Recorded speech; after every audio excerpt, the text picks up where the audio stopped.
masih banyak ketergantungan produk lokal itu dari luar negeri yang Apa ya? produk Oh iya masih impor ya. impor. Artinya ekonomi itu. Kemudian bagaimana menangkap bahwa supaya masyarakat itu sejahtera itu juga disentil dari kayak mana maksudnya dia Siapa sih? maksudnya juga ngomong Oh iya, dia mau ekonomi ini. mungkin pendapat dari bapak seperti apa?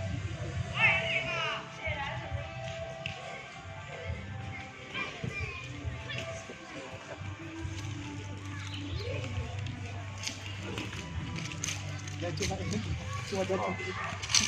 Jadi kalau kita mulai dulu yang dari dari politik ya.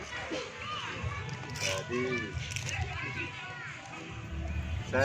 Kalau saya sih lihat ngomong sama teman-teman dan juga kebetulan ini sebenarnya kita sesudah ada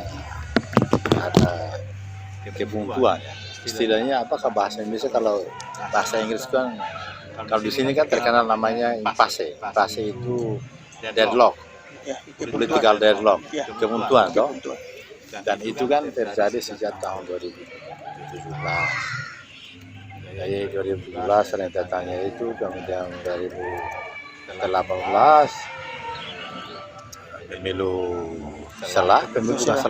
pemilu awal ya, percepatan pemilu itu early elections. Jadi early elections, kemudian sesudah itu ada pemenangnya, tapi si presidennya itu kan nggak mau lantik hampir separuh dari kabinet itu. Jadi artinya itu dari situ kan mulai rentetan krisis itu mulai sampai kepada pandemi sampai hari ini, kalau kaitannya juga ke perang Ukraina punya yang masalah kebutuhan pokok, minyak, harga bensin, solar dan lain sebagainya. Jadi itu kita ini di sini tuh masalah kebuntuan politik yang sebenarnya kita nggak perlu terjadi 2017. Waktu itu kalau saya dia kasih kepada pemenang kedua itu, sekarang ini Anda datang itu kita ngomongin pasti presiden baru, dan juga kita ngomongin perdana menteri baru, pemerintahan baru gitu. Itu tapi ada kesalahan itu jadinya terus memunculkan krisis sampai dengan Ramuzorta. Nah itu nanti kita bisa ngomong lagi ya, kalau secara politik begitu nanti ekonominya bagaimana. Itu panjang lagi tuh, kalau kita ngobrolnya panjang lagi. Dengan adanya masalah yang sejak 2017 itu sampai sekarang itu yang tidak menentu, kebijakannya juga ini krisis itu, saya mau lihat, saya punya pendapat sendiri bahwa dengan Ramuzorta kita reset proses politik kita. Jadi reset, memulai baru, memulai proses yang baru, rentetan proses yang baru yang akan diikuti dengan pemilihan presiden yang akan datang, pemilihan parlemen yang akan datang, dan juga dengan harapan bahwa kita bisa memulai memecahkan beberapa masalah politik yang ada, dan juga kaitannya dengan masalah ekonomi, yang terutama masalah ekonomi. Jadi proses restart yang baru, proses restart dari kebuntuan yang ada karena krisis yang ada yang dimulai sejak 2017 itu sampai hari ini, memulai kembali proses baru untuk menuju kepada arah yang lebih benar, lebih bagus untuk menstabilkan politik Timor Leste. Jadi political stability, kita mau governance stability, jadi stabilitas pemerintahan dan juga stabilitas kebijakan, gitu kan. Jadi political stability, governance stability, tidak balik apa ini dia naik, ini besok siapa lagi, kan nggak menentu ini. Kemudian sesudah di pemerintahan pun kebijakannya juga berubah-ubah. Kita mau supaya itu dirapikan dengan adanya proses itu dimulai dengan pemilihan Jose Ramos Horta. Reset politik artinya bagaimana Ramos Horta menengahi antara CNT dengan Valentin atau bagaimana? Garis besarnya adalah dia memulai proses itu supaya apa namanya kembali tadi kalau bengkok kan bengkok sedikit begini toh. Jadi dia tarik kembali, kita mau itu Presiden Ramos Horta menarik kembali ke jalan yang benar supaya kita jalan. Nah, kalau caranya bagaimana kan kita lihat ya, pasti dengan dia punya Ramos Horta punya kompromi itu elektoral kan ada beberapa, ada antara lain parlemen yang dibubarkan, ada juga masalah ekonomi supaya di jump start masalah ekonomi. Jump start itu arti memulai start ekonomi lagi juga, dan juga beberapa hal lagi masuk ke ASEAN kan, beberapa agenda besarnya beliau kan begitu, Termasuk bertemu Australia sama ya, dan juga memperbaiki hubungan atau mempererat hubungan dan masalah-masalah ekonomi, misalnya Laut Timur punya pipeline bisa datang, itu kan dalam proses itu semua. Jadi bengkok sedikit ditarik kembali, diluruskan, mulai dengan proses politiknya dengan adanya Ramos Horta. Dengan Valentin persaingan lama itu ada, tapi saya kira sekarang udah mengerucut, dan juga kita udah mulai melihat bahwa sudah ada polanya. Kalau dulu kan organisasi gerilya, organisasi clandestin, organisasi perlawanan itu dibawa masuk ke dalam political setting, pemerintahan demokratik setting. Jadi dibawa ke dalam setting demokrasi yang masalah itu terus berkembang dari 2000 sampai 2022 ini. Tapi polanya kita mulai terbentuk. Jadi ada dua kekuatan besar secara politik, Pak ya. Secara politik itu yang di sekitarnya Pak Sanana, personal Sanananya bukan partainya. Kemudian yang satunya ada di partai Verteling, tapi ada orang figur yang tidak begitu kuat tapi pakai itu untuk contoh istilahnya Pak Mari Alkatiri sama Luolo, terutama Mari Alkatiri pakai secara individu gak kuat tapi organisasinya kuat, dia pakai itu untuk melawan figur yang kuat dengan organisasi yang gak begitu kuat ya. Jadi itu tapi kelihatannya kita tahu mungkin 5 tahun ke depan, 10 tahun ke depan ini mungkin udah kelihatan siapa yang menang, itu kita udah lihat. Kalau sampai 2017 itu masih abu-abu begini. Tapi ke depan itu karena elektorado itu istilahnya masyarakat pemilih juga udah lihat bahwa ini kan mereka semua ini kan udah mulai dari clandestin, dari diplomat, dari jenderal, pemegang kekuasaan, itu kelihatan semua toh. Orang membaca bahwa ternyata ada hanya 1 atau 2 yang bisa membawa negara ini ke jalan yang bagus, jalan yang benar, jalan yang mungkin diingin oleh banyak orang. Nanti kita lihat yang proses itu yang sudah dimulai dengan Ramos Horta di tempat. Kita lihat lagi nanti pemilihan parlementer, nanti kita lihat lagi. Itu lanjutan dari proses kembali ke jalan yang benar. Tadi agak begini kembali kepada preferensi mayoritas masyarakat Timor Leste. Dengan ini kan kita proses itu kan ada kepotong di sini. Yang kalau kita lihat di peace process itu, kalau negosiasi peace process itu ada namanya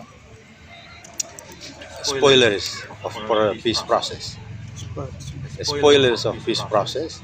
Nah, proses pembangunan itu jangan juga ada istilahnya spoilers of nation building, spoilers of nation building and state building. Nah, saya nggak mau sebutkan siapa, Anda bisa mereka sendiri, siapa mereka itu. Begitu. Itu sudah menjawab bahwa itu Sanana ingin mengumpulkan, mengatasi, menengahi supaya Saya pikir mungkin kalau dan juga Sanana dan Ramos Horta ini kan pasangan itu kan dari waktu perlawanan dengan Indonesia itu. dari dulu. Dan perlawanan itu kan mereka berdua sama-sama keluar dari Saudi. Dan Ramos Horta menjadi juru bicaranya, perwakilannya Sanana di luar negeri. Dan waktu kembali juga kelihatannya ini pasangan ini bisa menarik banyak orang dan bisa banyak orang yang merasa itu mengidentifikasi dirinya dengan mereka berdua ini. Iya. Yang Jadi orang melihat seperti itu. iya toh, sama dengan supir taksi yang tadi di itu. Ini yang sebenarnya timur. Yang satu lagi yang sebenarnya bagus itu Pak Uskup Belo. Ya betul. Nah, Uskup Belo kalau masuk lagi kan kita lihat ini Ramos Horta. Tahun depan mungkin kemungkinan besar ya, kalau nggak ada kecelakaan, kalau Horta manajenya benar dan proses politiknya jalannya baik, mungkin Sanana menjadi Perdana Menteri. Dan kalau di samping itu di salah satu sudut misalnya ada Pak Uskup Belo, duduk situ hanya dengan dia punya otoritas, kewibawaan moralnya itu dia bisa ngomong kan supaya ini agak begitu benar gitu, perlu tarik kembali ke jalan ya. Itu aja sudah cukup sebenarnya. Tapi kalau Ramos Horta dan Sanana tidak menciptakan kader, nah itu ke depan jadi masalah. Nah, kader di Timur sebenarnya nggak kurang Pak. 2000-an, tahun 2000 mungkin agak masih binimbalan toh, masih apa? Tapi sekarang banyak. Nah, cuma memang ada perbedaannya kalau jadi pemimpin itu kan kamu harus rebut toh, kamu nggak bisa tunggu orang nanti kasih toh. Jadi ya salah satu mungkin orang harus mempersiapkan, tapi yang mempersiapkan itu kan belum tentu dia persiapan yang benar toh. Kan kalau di Indonesia siapa yang mempersiapkan Jokowi? Enggak kan? Biar proses itu jalan, nanti pasti ada orang.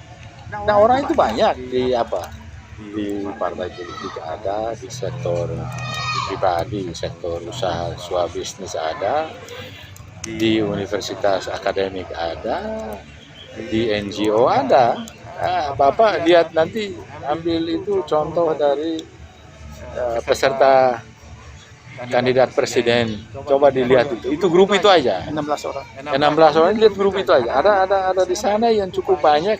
Ada beberapa orang di situ yang cukup bagus juga. Cuma ya suaranya belum ada. Ya toh kan biasa toh. Dan itu baru 16 yang ditampilkan dia mau masuk ke dalam mau kontestasi itu masih banyak lagi, bisa kali 10 kali 20 itu Pak. Jadi stoknya banyak dan makin berkembang dan makin outward kayak pemandangan atau cara memandang itu udah memandang Timor bukan di satu sudut di dunia yang terisolir itu, tapi memandang Timor itu sebagai bagian dari komunitas internasional yang bisa memainkan peranan di dalam komunitas internasional itu, memanfaatkan pergaulan di dunia untuk kemaslahatan masyarakat Timor Leste gitu. Dan itu ada trennya banyak, anak-anak banyak. Saya juga nggak tahu, tapi banyak kok. Ya, banyak yang di sini. Kita di sini ada 18 universitas. Ya mutu sih oke lah, kita bisa. Kan dari 60.000 mahasiswa di swasta aja 60.000 mahasiswa. Negeri punya sekitar 40.000. 60 data. Sorry. Totalnya 60.000. Pasti ada 1.000 di situ yang bagus toh. Ya enggak? Ya. Itu kan proses natural dah. Dan itu hanya baru di kampus itu. Kalau di misalnya di koran, di apa namanya, di media ada. Jadi saya kira tidak perlu. Saya kemarin itu orang Kyoto tanya sama saya juga, anak orang Jepang ya. Ini saya jalan sama ibu yang dari Indonesia, itu namanya siapa? Dia bilang all leader. I say no, you look at Japan. You know who are ruling the country. No, those guys are at the 70s, 80s, 90s. So what's the issue? Tapi kalau yang muda kalau mau, ya dia harus dobrak itu barang. Kalau dia nggak ada, pasti ada yang maju. You don't need to. Kita nggak usah jauh-jauh. Look at Indonesia. Tiba-tiba Jokowi muncul, ada orang, siapa sih tahu dia dari desa lagi. Ya toh? Dan proses itu udah mungkin juga akan nanti, kalau itu yang seninya demokrasi itu. Even in US, even di Amerika, itu kan orang nggak tahu, tiba-tiba dia bisa petani apa, Jimmy Carter itu kan dari petani kedelai di Georgia, tiba-tiba ikut jadi presiden. Jadi proses kita kan create frame. Jadi whatever demokrasi Anda di Indonesia, ini kan frame demokrasi juga Timor Leste yang jalan 20 tahun dengan dia punya berbagai tantangan. Tapi kan ada dia punya kesempatan juga. Jadi bukan hanya tantangan aja, Pak. Gitu loh. So that's political side ya kalau kita lihat. So saya nggak terlalu besok 2-3 tahun. Misalnya mereka ini nggak ada, prosesnya sudah ada, bingkainya udah ada, tinggal aja mainkan, masuk ke dalam bingkai itu. Itu di tentara juga ada orang bagus, di polisi juga ada orang bagus, di bisnis juga ada orang bagus. Di kita ya, di Timor Leste. Yang menunjukkan kepada saya, ini kan kita udah bisa lihat polanya, udah terlihat bahwa bapak-bapak kita yang dari waktu berjuang di gunung-gunung, dan itu kan proses kalau masuk kayak jenderal sekarang, jenderal nggak bisa bergerak apa-apa ini sekarang, jenderal Perdana Menteri. Ya, nah, apa yang kurang? Panglima, presiden 5 tahun, panglima, masuk itu bingung sendiri. Ternyata itu memerlukan skills tersendiri. Ya. Kalau orang bilang memerlukan skill tersendiri, bos. Nggak bisa bintang 3, bintang 4 duduk di situ kamu selesaikan masalah, nggak bisa. You need to have a governance skills. Nah itu prosesnya. Mungkin bisa jenderal, tapi kasus kita udah lihat. No, Canana is an exception. Nah nanti kita lihat, kita tes lagi karena ini Ramos Horta masuk lagi. Saya kira akan ini. Ekonomi kita itu bertumbuh double digit itu waktu mereka berdua di 2007-2012, Pak. 2007-2012. Itu bertumbuh berapa? Double digit. Itu ada sekitar 10, 9, 8, 9, 10, 11, sampai 12, sampai 2012. Pada saat mereka berdua di pemerintahan. Ya, orang bilang itu banyak korupsi, banyak. Ya memang wajar lah. But it was. But today is very low because itu yang tadi saya bilang itu. Bintang 2, bintang 3 masuk bingung sendiri, dia mau dia apa, mau bikin apa.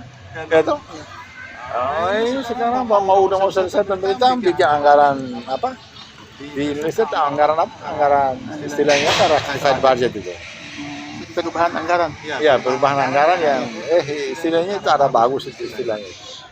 Jadi rectified bukan rectified budget. Ini bingung-bingung baru mau keluar orang bilang kamu nggak. Gitu loh. Terus sekarang berapa persen pertumbuhan ekonomi? Ya? Pertumbuhan ekonomi berapa persen? Kalau ekonomi itu 2017 sampai Anda mau tahun berapa punya? Sekarang 2022. 2021, 20, 2022 atau 2021 Oh, itu satu kan 1,8 1,9% positif. karena COVID juga. Ya masih dampak dari itu. Ya. Kita pikir yang 2022 itu bisa rebound toh, lebih kuat lagi, rebound lebih kuat lagi dibandingkan 2021. Ya. Tapi kan ini masalah ini, peran Ukraina ini masuk yang memperparah masalah-masalah ekonomi, misalnya Pak. Kalau dulu kan COVID itu kan bikin orang semua tinggal di rumah, toh, nggak bisa keluar kemana-mana. Perang Ukraina ini kan orang udah di luar semua rumah, jadi dia pergi makan di restoran, dia naik mobil ke sana kemari, berkunjung ke sana kemari. Jadi semua orang keluar. Begitu peran masuk, harga-harga naik, terutama harga solar, bensin, sama harga bahan makanan naik, dia terus naik gitu loh. Jadi apa namanya supply chain, jalur distribusi yang tadinya udah terganggu pada masa pandemi karena COVID-19 itu, sekarang itu diperparah. Saya kira mungkin akan efeknya lebih buruk karena lockdown di Shanghai. Mungkin mudah sedikit nanti kita lihat. Suplai gas dan lain sebagainya dari Rusia ke Eropa Barat mungkin terganggu juga. Walaupun kemarin saya ngomong sama orang dulu kepala UN di sini, Pak Hasegawa. Dia bilang mungkin China sama India akan masuk ke pasar, ambil kembali pasar yang ditinggalkan sama Eropa Barat sama Amerika karena sanksi ekonomi itu. Jadi mungkin Rusia tidak akan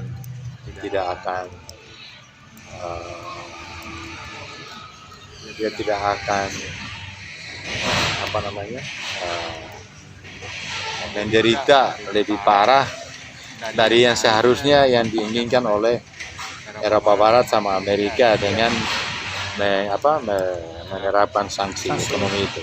Tapi itu mungkin China ambil itu. Iya, artinya itu pasarnya itu udah diambil China masuk sama India masuk. Dari China sama India masuk.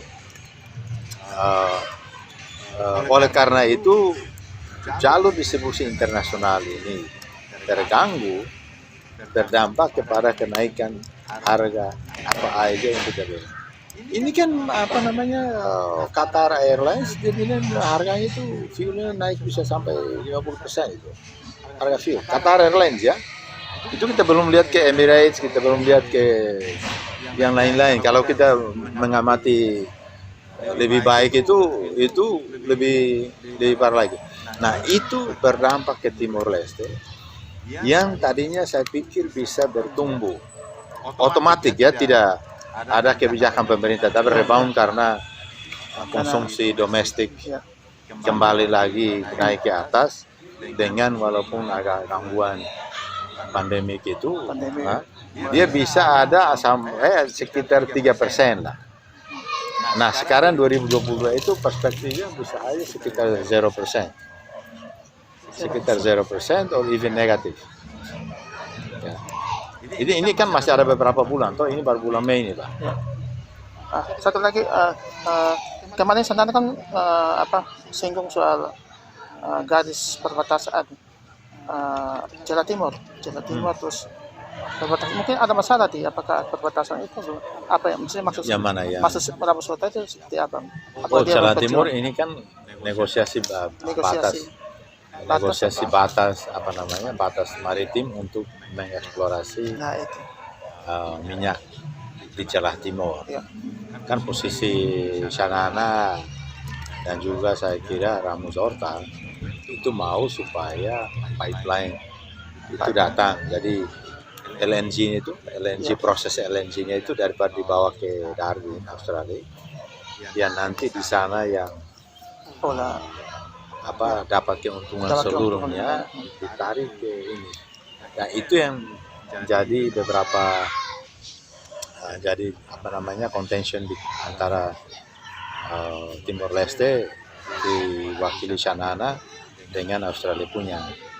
Jadi dengan antara lain dan juga berhenti sebentar. Kalau nggak ada COVID mungkin yang pemerintah sekarang Al-Katiri dan lain mungkin udah oke ditarik ke Australia. Lebih dekat ke Australia, lebih dekat ke sini. Lebih dekat ke sini. Oh iya. Cuma lebih beresiko ke sini. Lebih dekat tapi lebih beresiko. Kedalaman. Iya, kedalamannya lebih. Tapi saya kira udah orang lebih paham situasinya. Orang udah lebih paham mengenai masalah teknologinya, masalah cost-nya, masalah sumber daya skill seorang untuk menangani itu sudah lebih paham dibandingkan 5-4 tahun yang lalu. Jadi itu antara lain juga riset supaya masalah Jalan Timur jadi selesai dengan menguntungkan Timor Leste. Riset juga supaya kembali kepada political stability dalam beberapa itu. Saya mau lihat 5 tahun, setiap 5 tahun baru kita ada pemilihan. Jadi bagus atau tidak bagus kamu udah pilih, kita tunggu sampai 5 tahun baru. Jadi bisa memberikan signal kepada publik di dalam negeri sama publik di internasional bahwa orang-orang ini, negara ini kita bisa we can do business with them. Ya. Karena ada kepastian, paling tidak ada kepastian. Oleh karena itu kita bisa melakukan bisnis dengan mereka, berbisnis dengan mereka. Artinya Ramos Horta harus restartnya dimulai dulu dari politiknya, jadi Proses politiknya dibenahi dulu. kemudian Dan juga sebenarnya bukan masalah besar. Masalahnya itu kan dia mau bubarkan atau tidak bubarkan. Dan juga pemilu itu kan sebenarnya nggak dibubarkan pun 2000 tahun depan sudah jalan, harus jalan. Jadi yang kita hitungnya kan sebenarnya dari Mei ke Mei tahun depan atau Mei ke Juni atau Juli tahun depan. Jadi 13 bulan. Jadi mungkin buat Ramos Horta adalah daripada buat dia yang paling penting buat saya adalah bagaimana dia bisa merem kemerosotan selanjutnya, merem masalah krisis politik lagi, dan juga bekerja bagaimana bisa merem juga masalah krisis ekonomi. merem dengan cara secara politik dia harus cari jalan keluar di parlemen, diskusi di sana dan interaksinya dengan kalau sekarang yang di pemerintahan dan di oposisi pemerintahan Al-Katiri Buolo sama TMR Taruat dengan aliansi sekutunya Ramos Horta yang di oposisi. Enggak, yang di oposisi itu Shanana, SNRT begitu. Jadi bagaimana, dan dia juga bilang beberapa kali dia bilang bahwa perlu ada pemerintahan ini dan parlemen ini, di dalam parlemen ada diskusi dengan oposisi. Yang sebenarnya pemerintahan itu pemerintahannya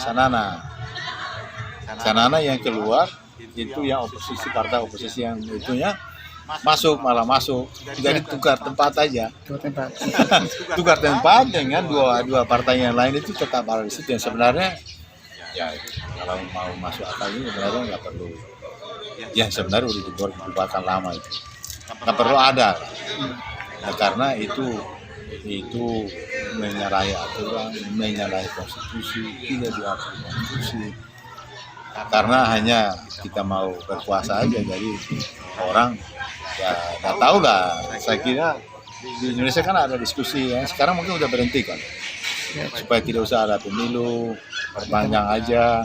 Ya kayak gitu-gitu lah. Berarti Indonesia kayaknya belajar juga dari timur ini. Jadi saya di oposisi, saya nggak perlu ke pemilu lagi.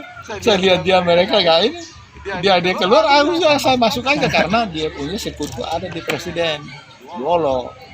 Jadi Luolo memainkan tidak melantik pemerintah anggota kabinet baru, tidak ini supaya aliansi itu bisa diobok-obok, dihancurkan, supaya membuka ruang untuk dia punya aliansi yang di oposisi itu masuk. Oh, satu lagi, kalau misalnya Ramaskota bubarkan, bagaimana?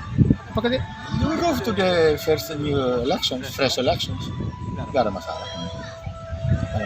Cuma kalau saya secara pribadi, ya, ini kan udah setahun dan juga ada preferensi banyak juga. Kenapa nggak tunggu sampai setahun? Itu artinya harus juga ya mereka ini pemerintahan yang sebenarnya nggak benar. Ini dia ngerti diri dong, tahu diri juga lah. Gitu. Ya, tapi Ramaskota juga harus jangan sampai nanti hasil pemilu parlemen nantinya itu bisa terjadi suasana yang sama. Nah, itu apakah kemungkinan seperti itu? Kemungkinan seperti itu ada, tapi presiden di dalam konstitusi Timor Leste itu sebenarnya agak lemah. Pada saat ada krisis di pemerintahan, presiden posisinya kuat dan biasanya dia pemenang. Itu sudah terbukti waktu Sanana jadi presiden menghadapi krisis 2006, 2007, dan juga terbukti ada krisis di parlemen, ada krisis pemerintahan dengan Luolo ada di presiden dan dia keluar sebagai pemenang dalam perebutan kekuasaan karena dia mandatnya langsung dari masyarakat secara langsung dan untuk 5 tahun tidak perlu aliansi yang ini saya 5 tahun nggak ada yang membubarkan ini kecuali ada apa namanya yang baru itu ada undang-undang baru yang mereka usahakan tapi kayaknya nggak jadi loh yang impeachment itu loh jadi mungkin itu nggak jadi tapi pemenangnya saya kira akan presiden dan Sanana Herzagoda dia punya orang di presiden sekarang. Jadi siapapun yang akan jadi presiden, siapapun yang akan ada ini tapi pemenangnya pasti presiden. Tetap udah terbukti di Timor Leste udah jalan 2 kali kita lihat. Tetap kembali. Walaupun secara konstitusi dia punya peran itu lemah, dia punya itu hanya kebanyakan itu simbolik aja tapi bisa. Begitu. Awalnya muncul pada saat ada kekacauan di pemerintahan, ada atau dia bisa bikin supaya ada kekacauan supaya dia memasukkan aliansinya dia. Itu yang persis dia mainkan dengan Fretilin masuk ke dalam pemerintahan sebenarnya. Ini kan CNRT digantikan aja dengan Fretilin. Jadi kita di sini kan di Timor orang bilang itu Aitonga. Aitonga itu kayak apa? Bukan dorong, penahan dari pemerintahan yang menahan aja. Cuma kan kalau ngomong bahasa Indonesia nggak begitu menarik, nggak begitu seru. Kalau ditentu itu Aitonga, itu jelek gitu. Ya sinis gitu loh, orang bilang sinis Aitonga itu. Artinya kan kamu sebenarnya bukan aslinya, tapi karena kamu ini kamu jadi masuk ya ikut menikmati lah. Walaupun kamu kalah pemilu, tapi kamu bisa gitu. Udah tahu bahasanya lebih pas itu. Ada istilahnya lebih pas kok. Nah, begitu toh. Oke ya.